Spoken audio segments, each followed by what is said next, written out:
The Tragedy of Cinema podcast is intended as a family-friendly program that by extension strives to be inclusive to all people regardless of their ethnicity, gender, creed, or any other identifying factors in this incredibly diverse world of ours. With that said, some of the films we discuss may contain serious subject matters or have content considered morally objectionable by today's standards. We do not intend to condone or dismiss these aspects of these films, but our primary focus will be on what we believe the film succeeds at, some fun facts, and our personal enjoyment factors of each film. With that said, we hope you enjoy the show.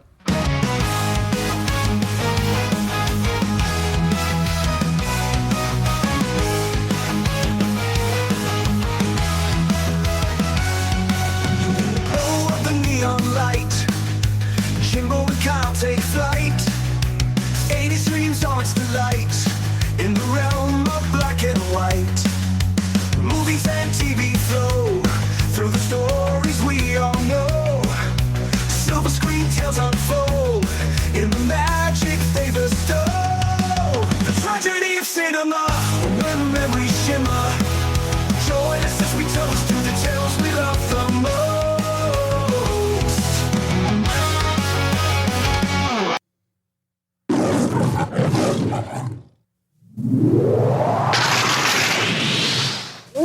Jason Bateman is Teen Wolf 2. Todd Howard is a regular guy. Hi. Bye. With a couple of problems. You just hit me with a dead frog. Jerk. Just like his cousin Scott. Feeling a little furry in there, buddy? The good news is he's going to college. This fine young man carries our hopes and dreams into the ring. The bad news is he's going through a few changes. And when you do change, I'm gonna be there to take you straight to the top. I don't howl. You don't see any fangs, do ya? It's not gonna happen. Do you love me? Hey.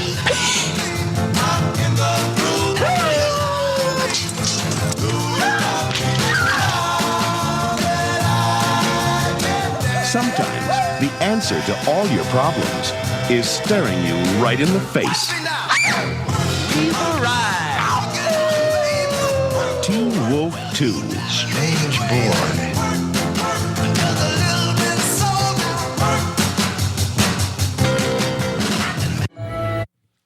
All right, guys, welcome back to the Tragedy of Cinema podcast. I'm your host, Jimbo. And I'm your co-host, Bond. Bond, today we are kicking off our summer of sequels with one of the best, worst all-time sequels. A movie that falls right into the, I thought this was much better the first time I saw it. Oh, man, I used to love, I wore out VH. You'd go to Blockbuster and rent these bad boys, and man, I used to watch this. I liked it better than the original Teen Wolf back in the day. But before we get dive down that hairy trail, I got a question for you, Bond. Bond, what is your top 3 wolf movies of all time? Top 3 wolf movies of all time. Let's see. You got to go with American Werewolf in London. Absolutely. Is by far number 1. Well, I got to go with The Wolfman with Lon Chaney. Lon Chaney. Okay, that's number 3. That's number 3. What about The Howling? Good movie. Howling's a good movie. Good movie. I think those are my top 3. Those are your top 3?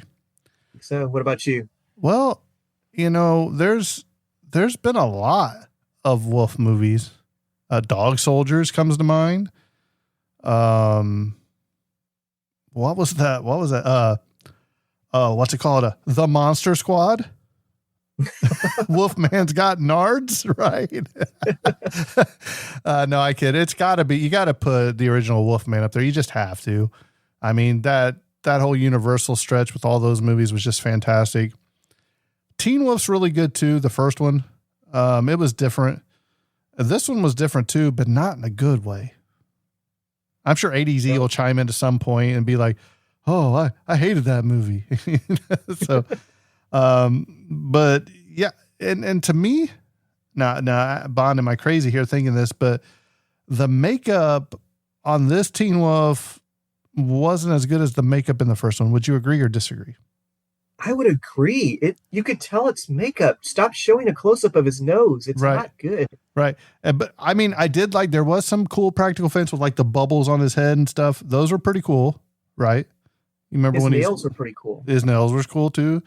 And his fangs. But then, you know, they got him out there catching Frisbees in a top hat. I was like, terrible. Let's look at this one, man. Yeah, go this is Bond, take it away. Teen Wolf. Huh?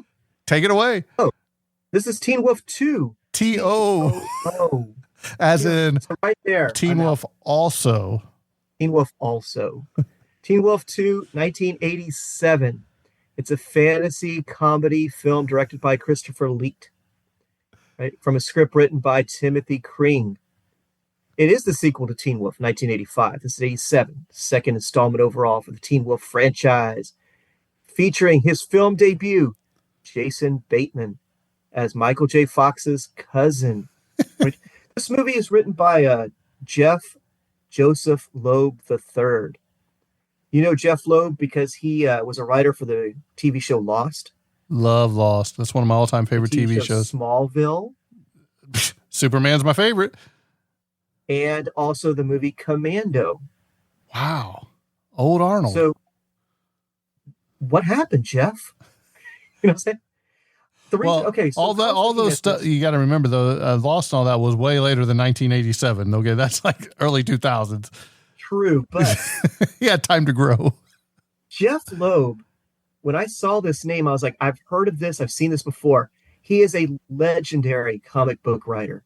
Right? Yeah. I mean, Jeff Loeb is one of the best comic book writers of all time. So that's his in for Smallville. I don't know what happened with this one. I don't know if he was just getting his paws wet. I don't know what's going on. Paws wet. Ba-doom boom. It was produced by Kent Bateman, Jason Bateman's father. Oh, well, that explains a lot. In the movie industry, we call that nepotism. Yep. Yes. Oh, no. He was just the best. He was just the best actor that tried out for it. And so, okay, Jason Bateman plays Todd Howard, the main character in our movie. You know Jason Bateman. He's a famous actor, man. You know, Arrested Development. He's gotten better over the years too. I agree. Did you see that movie? He was in Ozark. If you ever had a chance to watch Ozark. No, but did you ever see the movie? Was it Date Night? Was that the name of it? Where him and his friends go out on that? Yes. That is a great movie. When he gets shot and his wife's pouring the alcohol on his wound and she gives him that dog squeaker toy to put in his mouth. Hilarious. Date Night's a great movie, man. If you ever have a chance to watch Ozark, watch it. It's a beautifully filmed TV series. It's filmed all behind like a blue screen kind of thing, like a blue tint. It's really creepy. It's really scary, really suspenseful stuff, man. It's a totally different role than he's used to playing. He's used to playing like a comedy role. Mm-hmm. In this one, he plays a man who's like beyond his means and is just trying to catch up. He actually got an early role in Little House on the Prairie. Mm-hmm. He must have been just a little kid back then. He was also in Horrible Bosses, Identity Theft. He's also one of the major voices in the movie Zootopia. He plays the fox in Zootopia. And I don't know if you saw this movie. This movie came out last year. It was a movie called Carry On. 2024. It's an excellent movie. Check that one out. Carry On with Jason Bateman. It's all about the airport and the ATF screening and stuff like that. It's really good. Suspenseful. This movie also stars Kim Darby as Professor Tanya Brooks. She is known for two big roles, I thought. She was known in the movie True Grit. She plays the little girl in True Grit. And so I don't know what happened between True Grit and Teen Wolf 2. She got a flat top. True. And she plays the mom in Better Off Dead. Yep. So there you go. I love Better Off Dead. John Astin as Dean Dunn. Oh. You know John Astin. Oh. Come on. Gomez. Big Friday, European Vacation. He's the father of Sean Astin, but everyone knows him as Gomez Adams. Do. The Addams Family team. Exactly, man. Exactly. So He did a great job in this movie. Paul Sand as Coach Bob Finstock. He was in the Barbra Streisand movie Main Event. James Hampton was Uncle Harold Howard. He was in F Troops, The Doris Day Show, and he's one of the only 2 actors to reprise his role from the original Teen Wolf. So he plays the dad, right? He plays the dad in Teen Wolf and the uncle in this one, Uncle Howard. The other guy that reprised his role Chubbs was Mark Holton, Chubby Chubbs. He was in Teen Wolf. He's also in Pee-wee's. Pee-wee's bigger. The bike's not for sale, Francis.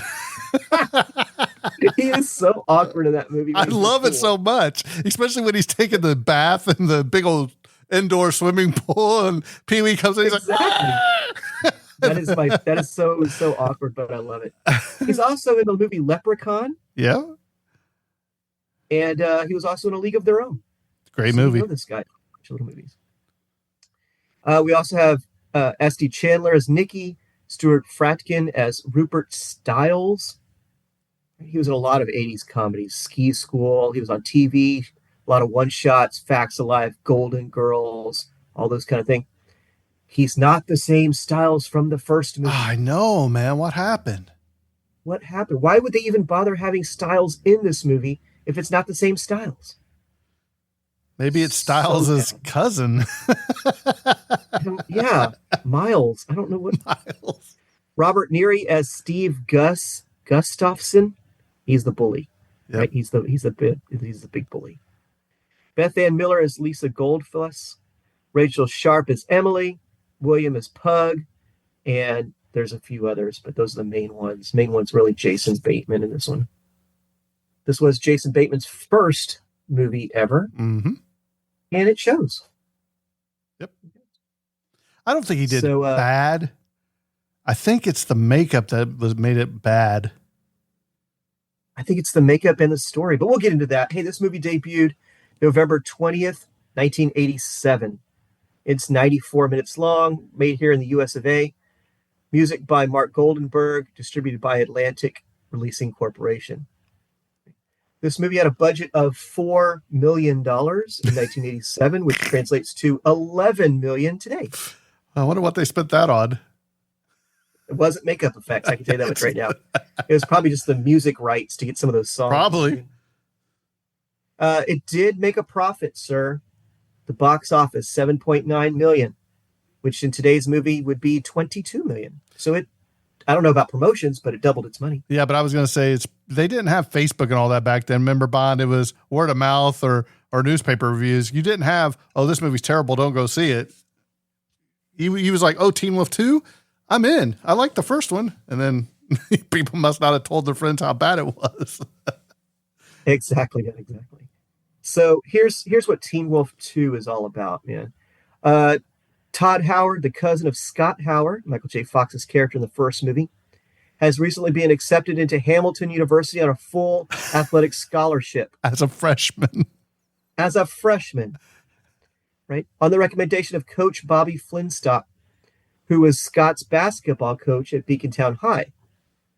His hope is that Todd has the same family genes to become a werewolf and turn the struggling boxing team into a championship contender.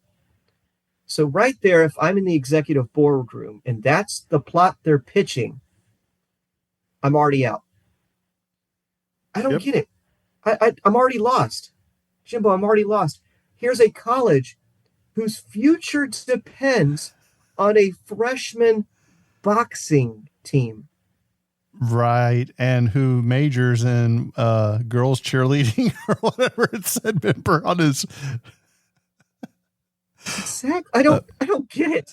Hey, Bond, can you hum us a few bars of the Hamilton College theme song or whatever they say? Oh, Hamilton, or whatever they say at the beginning. Oh, that's right. I forgot that. The opening scene is like the theme song from college. That's awesome. Oh, man, I wish I did. I wish I had written that down. That was awesome. I'll sing that in a second. The theme song, the school fight song, the school song for Beacontown or for Hamilton University is the best part of Hamilton University. Maybe the dean is pretty cool, but any college whose life or death is based on whether or not a college freshman can pull the boxing team up. Was like the boxing thing like a big deal for him, I guess? Like it was like he was sick of getting beat year after year. Is that what it was or something? Well, It was they didn't have a football team, a baseball team, a soccer team, something else. This whole college, like their whole future rests on the boxing team. I didn't even know colleges had boxing teams. They probably don't, Bond. Well, hey, Hamilton University does, and it is the linchpin of their sports program. Now, Todd's never been good at sports. He wants to be a veterinarian, which I thought was kind of funny, kind of ironic, right? Yeah. He is certain that Finstock's made he's got the wrong guy. He must have picked the wrong person. Something must have went wrong. They have a meet and greet at the school with the alumni. It's like a little banquet thing. It's kind of like a Southern banquet kind of, gala, if you will. And while he's dancing with the good-looking girl in the movie, he starts to wolf out. His first time he's wolfing out. Wolfed out. He's like, she's forced to dance with him. And he starts sweating. And I love the line where she says, "You sure do sweat a lot." Well, and then if you see the girl that was with her, I don't know if it was her sister or whatever, and the principal, I think it was principal or dad, says, "Well, you're dancing with him next," or whatever. Oh, yeah. Like, well, it's like a dirty look, and he's like, "I don't know what you're laughing about. You're dancing with him next." But he has kind of fell for this quiet biology partner of his at this point, because she comes to that gala thing too, and when he starts dancing with the other girl, she's kind of jealous. Yeah. He's got like a little would-be biology major girlfriend.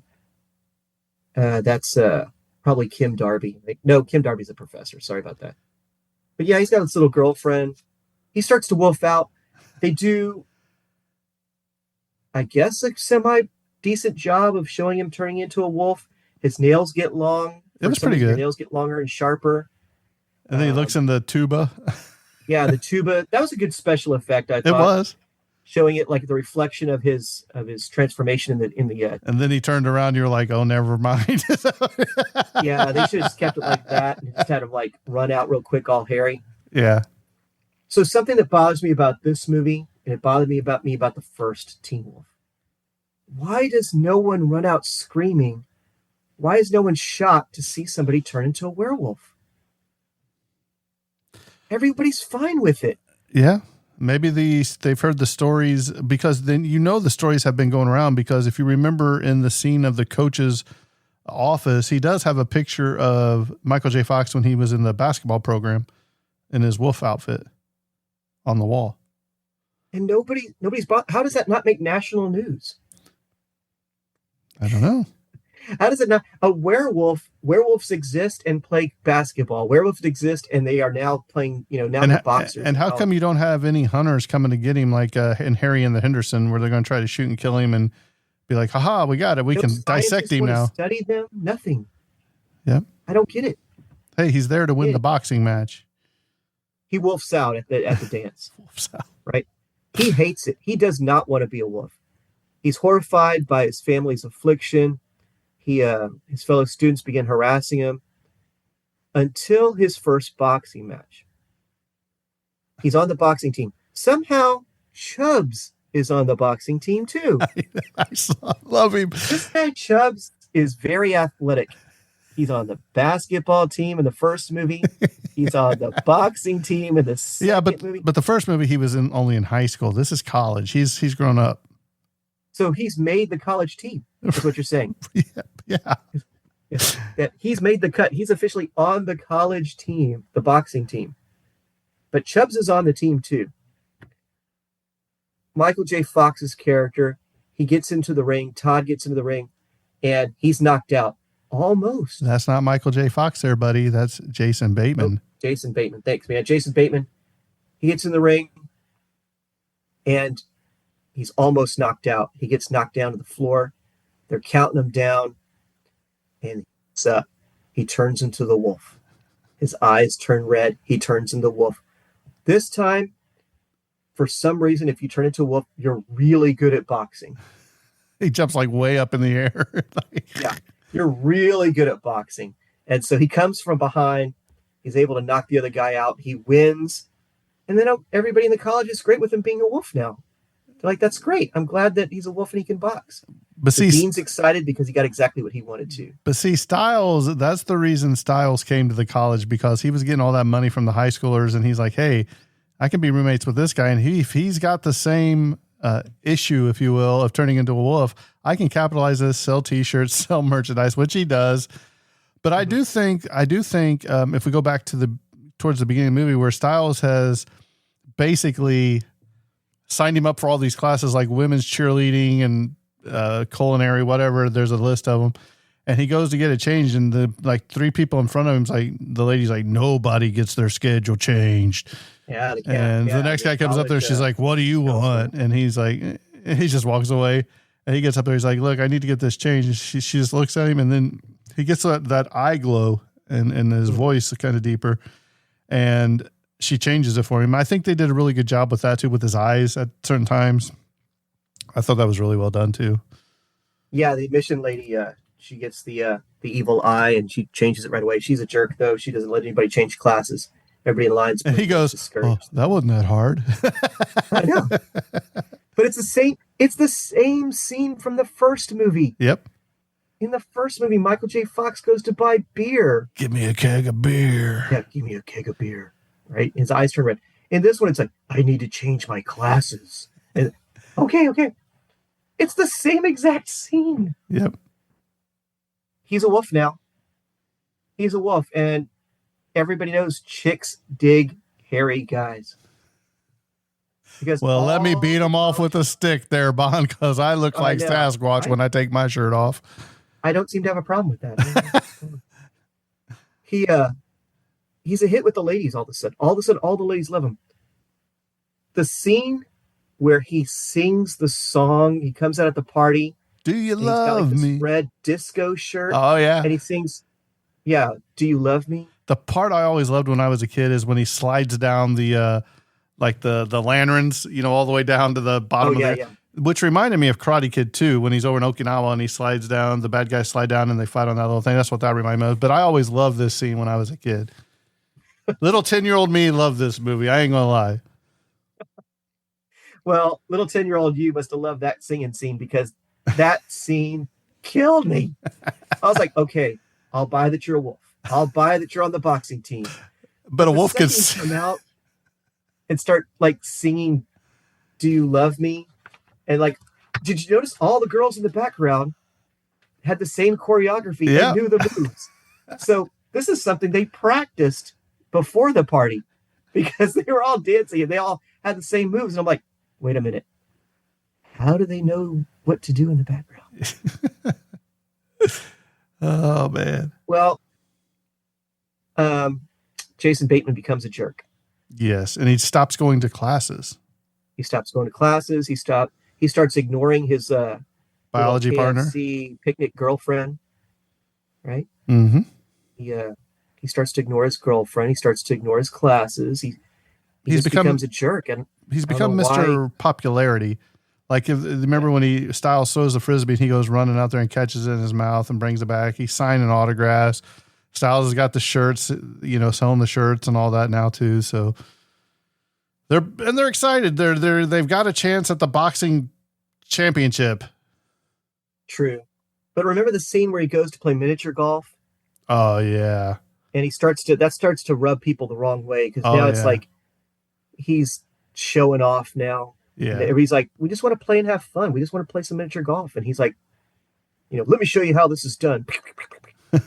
He's a jerk. Yeah. I don't know. Does that come with the popularity, or is that part of the werewolf? I don't know. Maybe both. Is it part of becoming a werewolf? Because you wouldn't have the popularity without the werewolf. True. Well, like you said, the big championship fight's coming up. And he decides that, you know what? I'm going to fight this fight not as the wolf. I'm going to fight it as Todd Howard. Well, you see that scene where he calls his uncle And he's really struggling. He's like, look, I don't know what's going on. I don't know how to handle this anymore. You know, it's overtaking me. I've become a jerk. And he's like, I don't know what to do. And he's like, basically, hey, be yourself. And so that's, you know, he apologizes to his girlfriend, right? Nikki. Yeah. And so nobody knows. You don't know that he's not going to come out as the wolf. But if you've seen the first movie, it's the same plot. You kind of know. Because he comes out like the boxers do with the hood over his face, you know. Exactly. And maybe that's one of the problems that you and I have with this movie is it follows the first movie too closely. Mm-hmm. There's so many scenes that are exactly like the first one that there's no originality to it. But he decides, hey, I'm going to fight this one as Todd instead of the wolf. And how does that go? Not too well. It didn't start off very good at all. No, he realizes that he's not going to do it. He's not going to win. Right. But his uncle had given him some advice that you don't know really what it is, but they start practicing that night or whatever. He said, I'll drive up there and practice with you or whatever. True. And then, meanwhile, off to the side, you have the professor, Tanya Brooks. She goes over there and she's talking to the dean, and you find out that she's a wolf. Had that foxy tail on. Yeah, she had the dress, and her little tail comes out and starts wagging. I tell you what, man, I've never probably one of the funniest parts of this movie is when Chubbs is at ringside and he sees that little nut, and he throws it over and hits the bell, ding, and he just stands there like, oh, yeah, he's getting whipped, and he grabs that little nut. He's all, bing, hey, the bell rang early, the bell rang. Just keep fighting. Oh man, Todd's losing round after round. Right, he's almost knocked out. He's tempted to become the wolf until he looks in the crowd, sees Nikki, his would-be girlfriend, and she says, I love you. Yep. She mouths the words, I love you to him. And love conquers all. He's able to get his strength back, and he knocks him out and wins the boxing match and saves the college. Isn't that amazing? Isn't that a great ending? Amazing. Yes, it is. This is a great one, man. I can't believe that it only got an 8 on Rotten Tomatoes.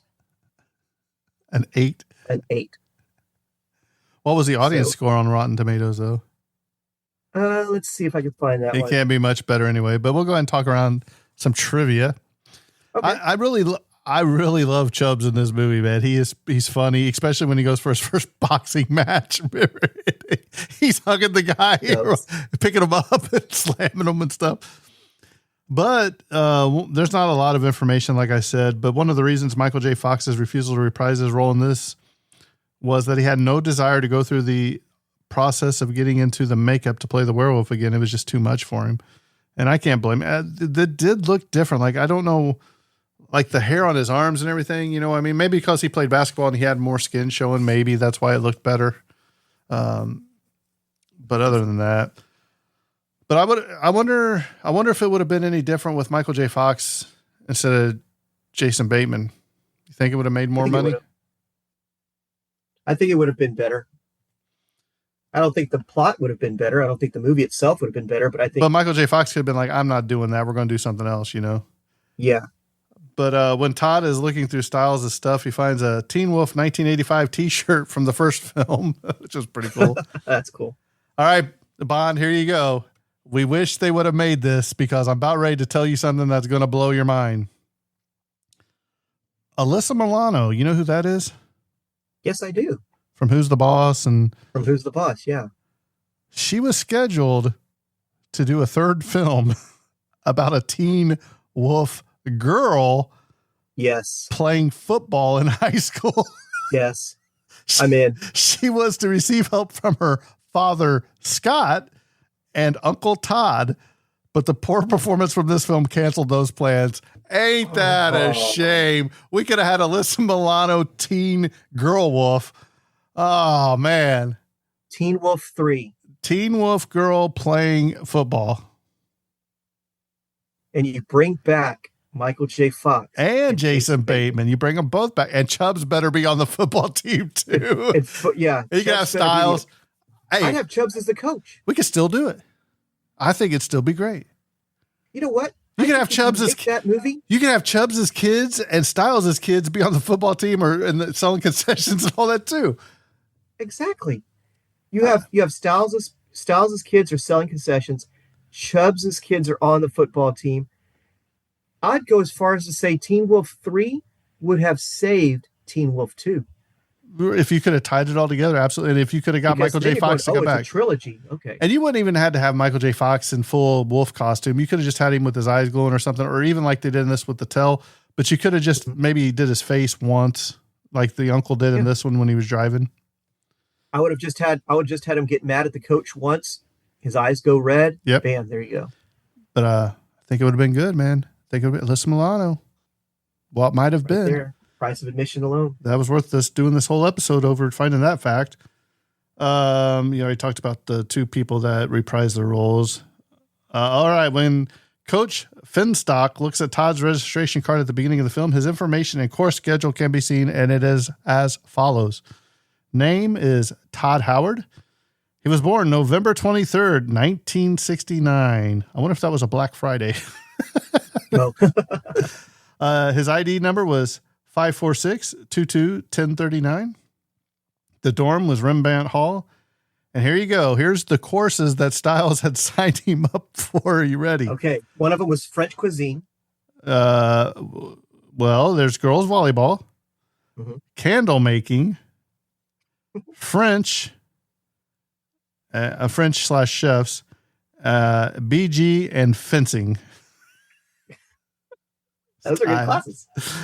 Oh, man. Rod Daniel, the director of the original Teen Wolf, stated that he was never even approached to return as the director for this sequel. He also said he had never seen Teen Wolf 2 and never wanted to. I wonder if that was part of the problem, too. It didn't have the same director. It could be. I don't know why. Have been. I mean, well, if you don't have the same director, you don't have the same writers, and you don't have the same star, why would you bother making a second movie? Why do you remake movies today that don't need to be remade? Exactly.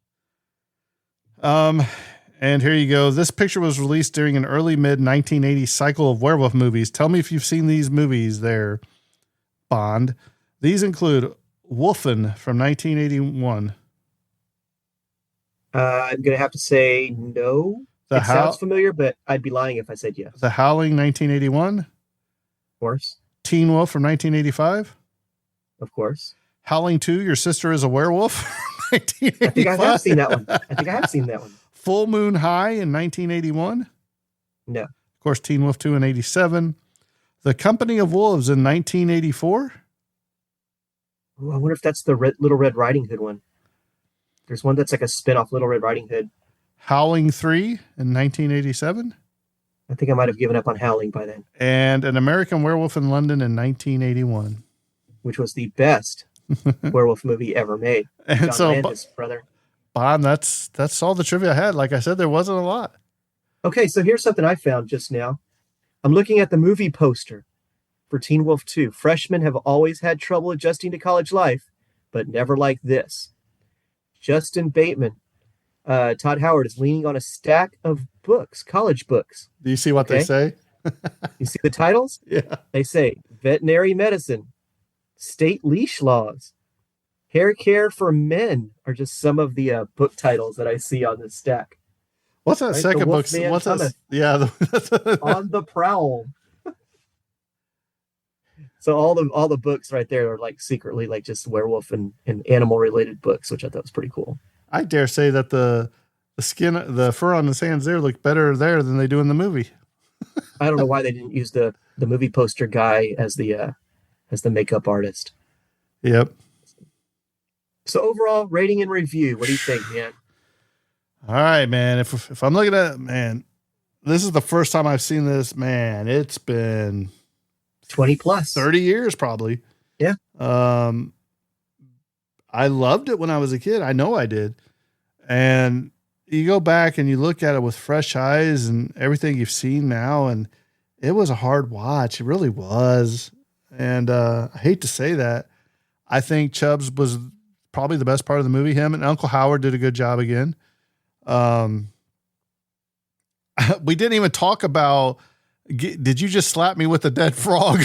Remember when they're doing the biology class? And that's true. And they have a frog fight. I was like, wow.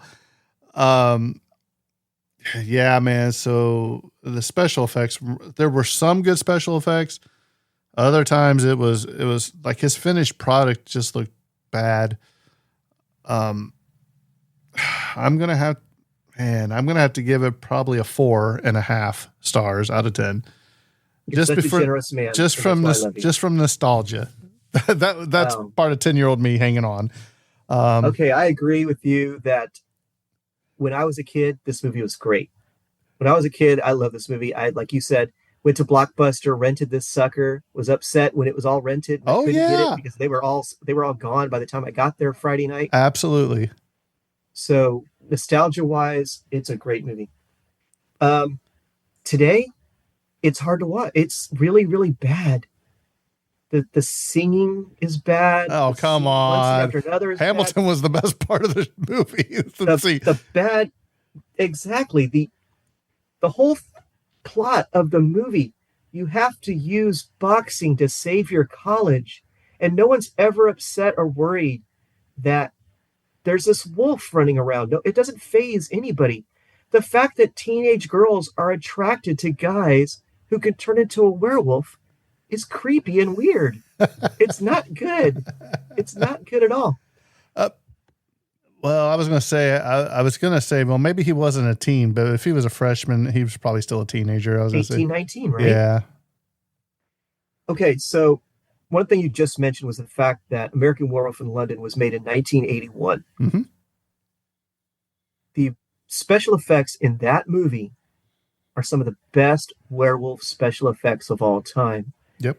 They had him transforming into a wolf in bright light in the middle of the living room. So don't tell me the special effects and makeup weren't available in 1987. They were. It's just the makeup's so bad you could see it caked on. I wonder if they had the same special effects as the department as the first one. I would be surprised if they did. I mean, the first one, the special effects, the makeup and stuff wasn't great, but it wasn't distractingly bad like it was in this one. Right. You gave it a 4.5. I'm going to go lower. I'm going to say probably a 3.5 or 4 at the highest.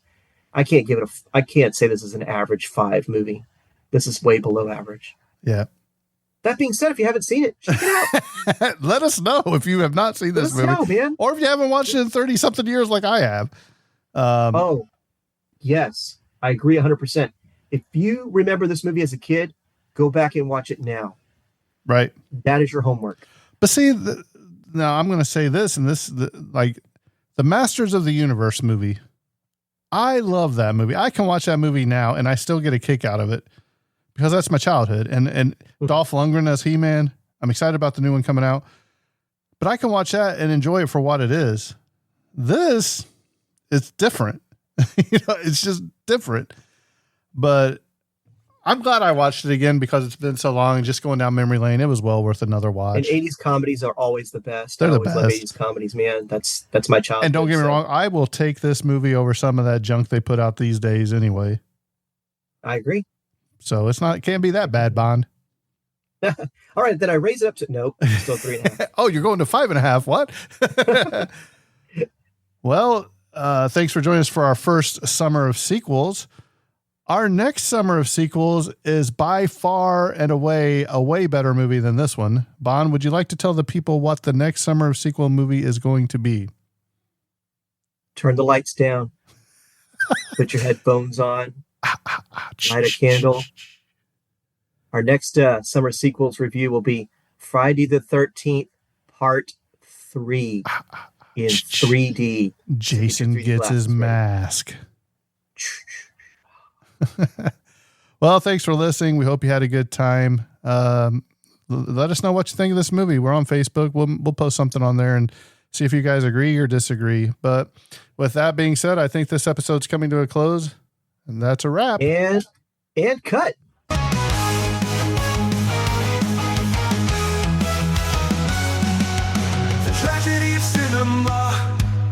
where memories shimmer. Join us as we toast to the tales we love the most. The tragedy of cinema, where memories shimmer. Join us as we toast to the tales we love the most.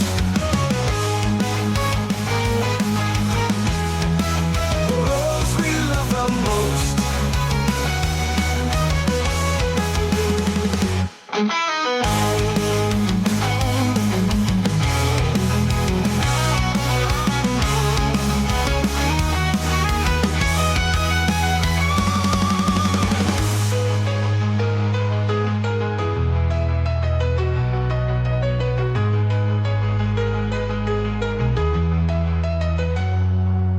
The tragedy of cinema, where memories shimmer. Join us as we toast to the tales we love the most. To the tales we love the most. The tragedy of cinema, where memories shimmer. Join us as we toast to the tales we love the most. To the tales we love the most.